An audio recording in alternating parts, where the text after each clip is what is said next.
Okay, तो hello everyone, welcome to our YouTube channel Study Zone Engineering, changing the way to learn engineering।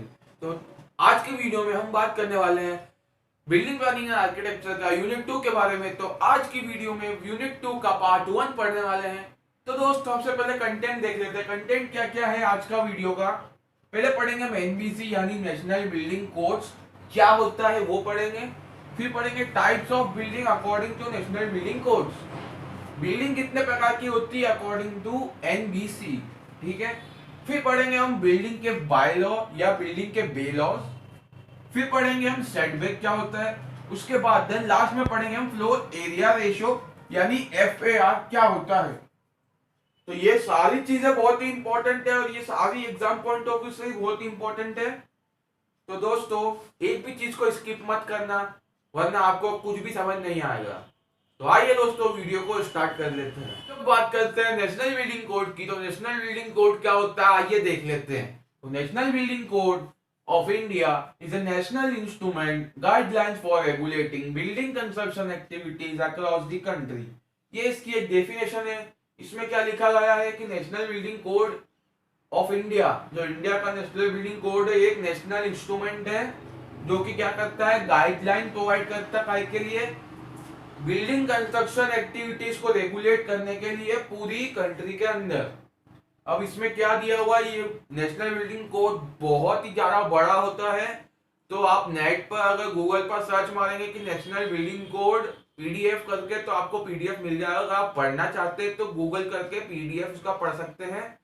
उसमें क्या क्या चीजें होती है वो मैं आपको समझा देता हूँ। उसमें ऐसा होता है कि अगर आपकी एक रेसिडेंशियल बिल्डिंग है, रेसिडेंशियल मतलब जिसमें आपको पब्लिक बिल्डिंग नहीं, जिसमें आपको प्राइवेट बिल्डिंग है, जिसमें आप आपकी और आपकी फैमिली रहती है, उसको रेसिडेंशियल बिल्डिंग बोलते हैं। तो अगर आपकी रेसिडेंशियल बिल्डिंग है तो आपका एक रूम का साइज कितना होना चाहिए, किचन का साइज कितना होना चाहिए, मिनिमम स्टेयरकेस होना चाहिए, साइज क्या होना चाहिए, और उसके बाद पार्किंग स्पेस अवश्य होना चाहिए, ये भी सब उसमें लिखा हुआ है।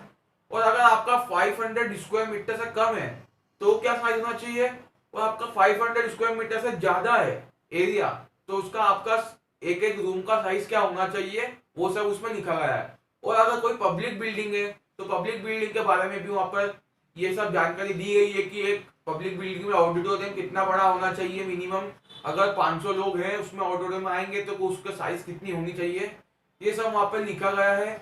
और अगर आप ऐसा फॉलो करते हैं तो जो लॉ है वो फॉलो पूरी इंडिया में सिर्फ एक ही जो है सिटी जो है फॉलो करती है, उसका नाम है चंडीगढ़। और वो वेल डेवलप्ड सिटी है जो कि इंडिया के लॉज द्वारा बिल्कुल घर ऐसे बने हुए हैं, एक भी परसेंट घर जो है वो बिना लॉ के नहीं बने हुए हैं। National building code. तो दोस्तों अब बात करते हैं क्लासिफिकेशन ऑफ बिल्डिंग की। तो बिल्डिंग क्लासीफाई होती है कितने टाइप्स में, ग्रुप ए से लेके ग्रुप जे तक की बिल्डिंग क्लासीफाई होती है। अब एक एक के बारे में देख लेते हैं। तो ग्रुप ए को हम क्या बोलते हैं, रेसिडेंशियल बिल्डिंग बोलते हैं। ग्रुप बी को बोलते हैं एजुकेशनल बिल्डिंग। और हाँ एक और बात, अगर आपको इसके बारे में डिटेल में पढ़ना है तो आपको मैं पीडीएफ का लिंक प्रोवाइड कर दूंगा डिस्क्रिप्शन बॉक्स के अंदर में, वहां से आप पीडीएफ को फ्री में पढ़ सकते हैं और डाउनलोड भी कर सकते हैं। तो ग्रुप ए होता है रेसिडेंशियल बिल्डिंग, ग्रुप बी होता है एजुकेशनल बिल्डिंग, मतलब ग्रुप ए के अंदर में आती है रेसिडेंशियल बिल्डिंग्स, ग्रुप बी के अंदर में आती है educational buildings like school colleges वगैरह, ग्रुप सी में आती है इंस्टीट्यूशनल बिल्डिंग जैसे कि हॉस्पिटल्स हो गए और भी दूसरी चीजें जैसे कि ऑर्फन वृद्धा आश्रम वगैरह जो भी चीजें आ जाती है। ग्रुप डी में आती है असेंबली बिल्डिंग जैसे कि ऑडिटोरियम हो गया, सिनेमा हॉल हो गया। असेंबली मतलब यहाँ पे बहुत सारे लोग एक साथ इकट्ठा होते हैं उससे बोलते हैं। ग्रुप ई में आती है बिजनेस बिल्डिंग, बिजनेस बिल्डिंग मतलब यहाँ पर कोई मॉल हो सकता है या तो फिर एक किसी कंपनी का बिल्डिंग हो सकती है पूरी, यहाँ पर इंप्लॉइज काम कर रहे हैं, कंपनी की बिल्डिंग है। ग्रुप एफ में आती है मर्चेंटाइल बिल्डिंग, मर्चेंटाइल बिल्डिंग मतलब क्या होती है कि किराने की दुकान हो गई या तो फिर कपड़े की दुकान हो गई, छोटी छोटी शॉप्स हो गई, वो इसमें आती है ग्रुप एफ में। इंडस्ट्रियल बिल्डिंग जिसमें कि फैक्ट्री वगैरह जो भी कपड़ा मिल फैक्ट्री पूरी सब चीज इसमें आती है। ग्रुप एच में आती है स्टोरेज बिल्डिंग, या तो इसमें कोल्ड स्टोरेज आ जाएगा या कोई केमिकल स्टोरेज आ जाएगा, सब चीज इसमें आ जाएगी। ग्रुप जे होता है हजार्डस बिल्डिंग, मतलब ये भी एक स्टोरेज वाली बिल्डिंग ही होती है, पर ऐसा होता है कि ये हजार्डस मतलब कि ऐसे पदार्थ वहां पे स्टोर करते हैं जिससे कि हमें दिक्कत होती है, हमें इसे क्या स्पेशल निगरानी में रखना पड़ता है ताकि ये एटमॉस्फेयर में ना फैल जाए और पब्लिक को नुकसान ना हो जाए। ऐसी चीजें हम स्टोर करते हैं तो वो हजार्डस बिल्डिंग में आती है। तो ये थे पूरे classification of building on the basis of national building code. तो ये आप सोच रहे होंगे कि यहाँ पे एच के बाद जे आ गया, आई कहां गया? तो ग्रुप आई होता ही नहीं है, इसलिए ग्रुप जे होता है। इसके बाद एच के बाद सीधे ग्रुप जे होता है। तो दोस्तों अब बात करते हैं बिल्डिंग बाय लॉ या बिल्डिंग बे लॉ, जो भी बोलते हैं आप, प्रोनाउंसिएशन कुछ भी करें, इसे तो बोलते हैं बिल्डिंग बाय लॉ या बिल्डिंग बे लॉ। तो building bye law is a local law framed by subordinate authority, मतलब ये एक लोकल लॉ होते हैं जो सबऑर्डिनेट अथॉरिटी बना देती है।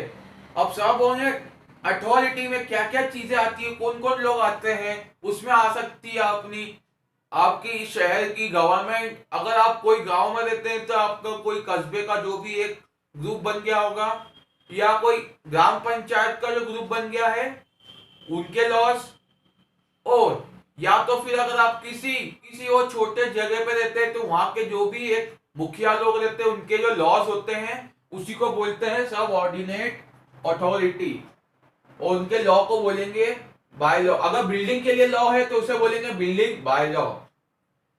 The bye law is defined as standard or specification designed to grant minimum safeguard to the worker during construction, to the health and comfort of user and to provide enough safety। मतलब क्या होता है इसका? Building bye law एक standard specification design है काय के लिए कि हम मिनिमम टू मिनिमम इतनी सेफ्टी तो दे ही दें कि वर्कर जो कंस्ट्रक्ट कर रहे हैं उन्हें दिक्कत ना हो, और घर बनने के बाद हेल्थ और कंफर्ट मतलब यूजर की हेल्थ और में भी कोई दिक्कत ना हो, कंफर्ट भी मिले। And to provide enough safety मतलब थोड़ी सी सेफ्टी भी प्रोवाइड कर दे कि भैया हमारी तरफ से तो हम सुरक्षित है, हमने ऐसा बनाने को आपको बोला था, आपने बनाया नहीं, आपकी गलती है, अगर कुछ होता है तो इसी को बोलते हैं बिल्डिंग के बायलॉज। अब बिल्डिंग बायलॉज मतलब क्या होता है कि फॉर एग्जाम्पल ले लो, मेरी एग्जाम्पल लेते हैं। तो मैं इंदौर में रहता हूँ, यहाँ पर एक हमारी गवर्नमेंट है, म्युनिसिपल पार्टी है, कौन सी है? IMC, Indore municipal corporation. तो उनके जो लोकल लॉज होंगे घर को लेकर के, आपको घर की डिजाइन कैसी करनी है, सेटबैक कितना रखना है, फिर उसके बाद आपको पार्किंग स्पेस कितनी छोड़नी है, आपको बिल्डिंग की हाइट मिनिमम कितनी रख सकते हैं, आप मैक्सिमम कितनी रख सकते हैं, वो चीज ये सब डिसाइड करती है कौन? लोकल अथॉरिटीज, यानी मेरे लिए आईएमसी ये डिसाइड करेगी। तो के अंदर बहुत सारी टर्म्स आती है तो वो देख लेते हैं। पहली टर्म आती है स्टैंडर्ड। स्टैंडर्ड क्या होता है? Fix and established rule is called standard. जो फिक्स रूल होंगे या तो एस्टेब्लिश पुराने एस्टेब्लिश्ड रूल होंगे उसको बोलेंगे स्टैंडर्ड। अगला होता है norm. An authoritative standard is called norm, मतलब एक बहुत मतलब बड़ी जो हमारी बड़ी अथॉरिटी ने क्या करा है, ऑथोरेट कर दिया है, मतलब डिक्लेयर कर दिया है, स्टैंडर्ड कर दिया है, उसको क्या बोलेंगे? नॉर्म बोलेंगे। फिर regulation, an order prescribed is called regulation. ठीक है। लॉ क्या होता है? Rule of community. कोई सी भी एक कम्युनिटी, एक ग्रुप ऑफ पीपल्स है, उसके जो लॉ, उसके जो रूल्स है उन्हें हम बोलते हैं लॉ। तो ये चीजें भी आपको ध्यान में रखनी है। ठीक है, तो ये सारी चीजें भी आपको ध्यान में रखनी है। एक बार आप इसे नोट डाउन कर सकते हैं वीडियो को पॉज करके। करते हैं सेटबैक की। सेटबैक क्या होता है देख लेते हैं। A setback is a frontage margin or open space in front of abutting street or road। ऐसी स्ट्रीट और रोड के पास में अगर आपका घर है जो कई समय बाद, कुछ समय बाद क्या उसको हमको बढ़ाने की रिक्वायरमेंट होगी, रोड को बढ़ाने की रिक्वायरमेंट होगी, तो उस जगह में क्या प्रोवाइड करना होगा? बिल्डिंग के पास बिल्डिंग के अंदर प्रोवाइड करना होगा सेटबैक।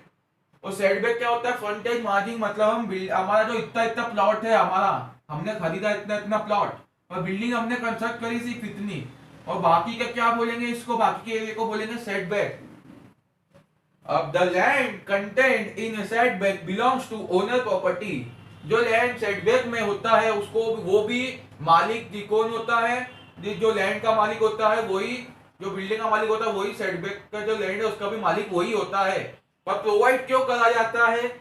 क्योंकि यहाँ पर रोड आ गया है, और आपको पता है कि ये रोड कुछ समय बाद इसको बढ़ाने की जरूरत पड़ेगी, तो इसलिए हम सेटबैक प्रोवाइड करते हैं ताकि हमारे बिल्डिंग को नुकसान ना हो।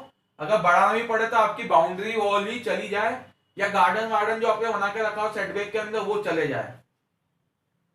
ठीक है, तो ये होता है पूरा सेटबैक के बारे में। क्या चीज वापिस समझा देता हूं मैं एक बार, कि जो ऐसे रोड या ऐसी स्ट्रीट आ जाती है जिसे कि हमें चौड़ा करने की जरूरत पड़ती है, यानी बढ़ाने की जरूरत पड़ती है, उस जगह पे हमें सेटबैक प्रोवाइड करना होता है। क्यों? क्योंकि हमारी बिल्डिंग को कोई नुकसान ना हो इन फ्यूचर, क्योंकि हम इतना पैसा लगा के बिल्डिंग बनाएंगे, हमारी बिल्डिंग ही टूट जाएगी तो फिर बहुत नुकसान हो जाएगा, इसलिए सेटबैक प्रोवाइड करते हैं। ठीक है, last topic of the video this is floor area ratio. Last topic की बात करते हैं। फ्लोर एरिया रेशियो क्या होता है? It is the ratio of building total area. Building का जितना एरिया होगा उसका रेशियो अपॉन में साइज ऑफ लैंड प्रोवाइडेड, कितना हमको लैंड प्रोवाइडेड है, उन दोनों का जो रेशियो होगा वो क्या होगा? Floor area ratio. कैसे? इससे समझो जल्दी से। ये हमको एक प्लॉट की साइज है हमारी, ये थी हमारी प्लॉट की साइज, इसकी लेंथ है L1 और विड्थ है W1, और हमने बिल्डिंग कितने पे कंस्ट्रक्ट करी? L2 और W2 साइज पे, इतनी साइज पे हमने बिल्डिंग को कंस्ट्रक्ट करा। ये जो बिल्डिंग कंस्ट्रक्ट करी हमने, ठीक है, तो पहले क्या लेंगे? L2 इंटू W2 मतलब बिल्डिंग का साइज, फिर रेशियो में डिवाइड करके लिखेंगे L1 into W1, L1 into W1, तो यही रेशियो होता है फ्लोर एरिया रेशियो। अब फ्लोर एरिया रेशियो में टर्म्स आती है कि कब फ्लोर एरिया रेशियो 25% होगा, कब 50 होगा और कब 100% होगा। रेशियो है तो इसमें परसेंटेज तो आएगा ही। तो कितना 25% कब होगा? जब हम टोटल लैंड का 1/4 1/4 हिस्से को अगर अपन ले लेंगे, उसपे एक मतलब एक फ्लोर कंस्ट्रक्ट कर देंगे, तो उसको क्या बोलेंगे? 25%। फ्लोर एरिया रेशियो का 25% हो जाएगा। और अगर हमने क्या करा, उसी के ऊपर एक और अपने स्टोरी बना दी, एक और मंजिल बना ली उसके ऊपर, तो 50% हो जाएगा हमारा फ्लोर एरिया रेशियो। और 100% कब होगा?